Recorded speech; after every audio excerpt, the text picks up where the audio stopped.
Hi guys, I said I'd be doing the video in a two-parter. I'm going to stand by that. This extra part that I'm doing is optional. I'll always recommend it because it's great to varnish a model for protecting the paintwork you've done.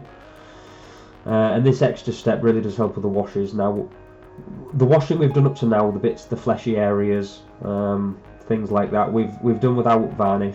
The reason being is because we want those washes to stain the underlying paintwork to give us a tone. What we're doing here, what we're hoping to do here, is not stain the paint and create shadows, basically. So this model here has been completely gloss varnished. The reason we're using gloss is to give the model some extra surface tension. So basically, what we mean by that is we're making the surface of the paint more slippery, so the washes or the shades will basically flow into the recesses without staying on the paintwork and staining it and basically making a different colour from maybe what you intended.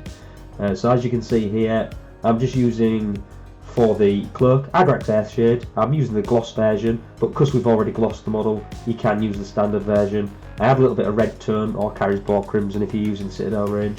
1:1, 50-50.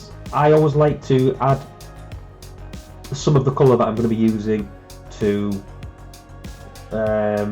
how do I put this?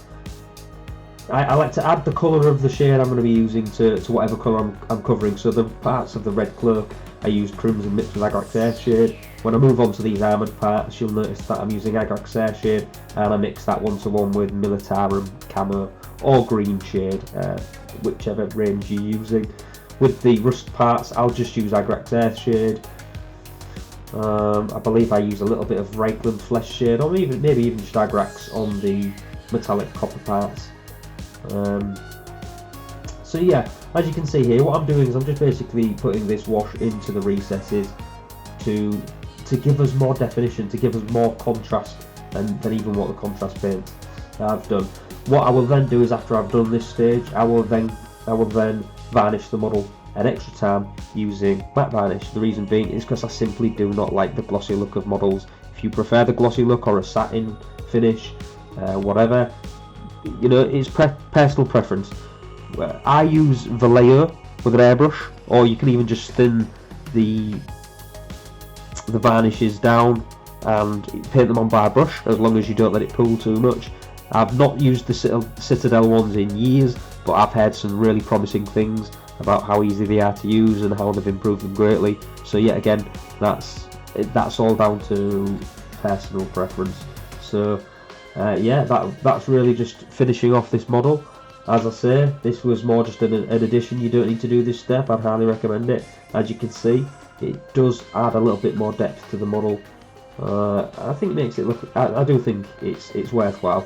But yeah, cheers guys for sticking with me this long. If you have, the next video I'll be releasing will probably be in about a week's time or so.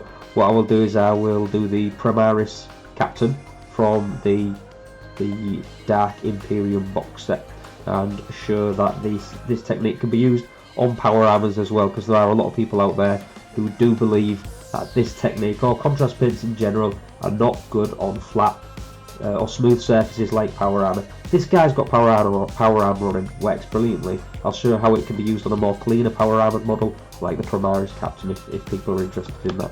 Thank you very much guys.